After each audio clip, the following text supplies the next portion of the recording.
Alam ko wala na naman kayong pakialam sa camping namin, pero i-share ko pa rin kasi baka ito na yung sign na mag-camp na kayo at naghahanap kayo ng camping site. Dito pala yon sa Nanay Fe Camping Cottages sa Calayo, Batangas. Na-upload ko na yung part 1 kung paano pumunta dito. Kaya ngayon, ipapakita ko na sa inyo yung actual camping experience namin.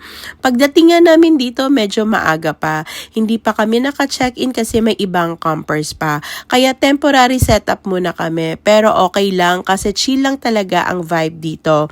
Walang pressure, walang nagmamadali. Isa sa pinakagusto namin dito ay mura na, beachfront ka pa. Pagbukas mo ng tent mo, dagat na agad ang bungad. Sobrang helpful din ng mga tao dito. Kung wala kang ihawan, papahiramin ka nila. Kulang ka sa table at chair, meron din sila. Ikaw na lang sa uling, pero malaking bagay na yung tulong nila. Ramdam mo talaga na parang pamilya lang ang trato nila sa inyo. Another big plus pa talaga, nakakapasok na yung car hanggang camping area. Kaya sobrang dali na lang at convenient, lalo-lalo na kung first time camper at may mga kasamang bata. Oo, pagod ka sa biyahe, pero pagdating mo sa lugar, ibang klase yung pahinga. Mahangin, tahimik, dinner by the beach, yung tipong simpleng kain lang pero ang sarap ng pakaramdam. Gising kami ng madaling araw kasi malamig. So magluluto muna kami ng noodles tapos balik pahinga ulit. At syempre ang best part ng camping na to, yung pagising mo sa umaga, tahimik pa ang lahat, presko ang hangin, tapos unti-unting sisilip yung sunrise. Ang saya mag-prepare ng breakfast. Walang rush, walang ingay, kundi dagat, hangin at tahimik na umaga lang.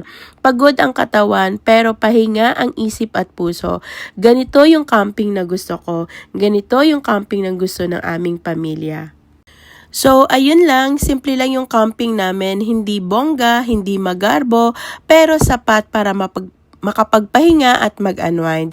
Kung pagod ka nga sa ingay ng araw-araw, minsan kailangan mo lang ng dagat, hangin at tahimik na gabi. Sa Nanay Fe Camping Cottages, mararamdaman mo na hindi na kailangan na marami para sumaya. Sapat na yung sama-sama kayong pamilya. Kung first time camper ka or gusto mong mag-budget friendly beach camping, pwedeng-pwede na dito. Salamat sa panonood at kung nakaka-relate ka, baka ito na yung sign na mag-camp ka na rin. Mga mami, baka gusto nyo na rin mag-camping, huwag kayong matakot mag-try. Hindi kailangan perfect, basta sama-sama sapat na. So, yun lang for today's video. Salamat sa inyong panonood. Kung may mga tanong kayo at may mga comment kayo, comment down below lang kung may mga questions kayo. At handa akong sumagot sa mga questions yung mga mami. Kaya kung naghahanap kayo ng beachfront, budget-friendly, family vibes na camping beach resort, punta na kayo sa Nanay Fe Camping Cottages sa Calayo, Batangas.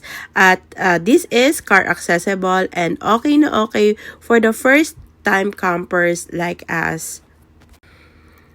I hope you enjoy our video and enjoy rin kayo sa inyong mga camping at mag-iingat lagi. Bye!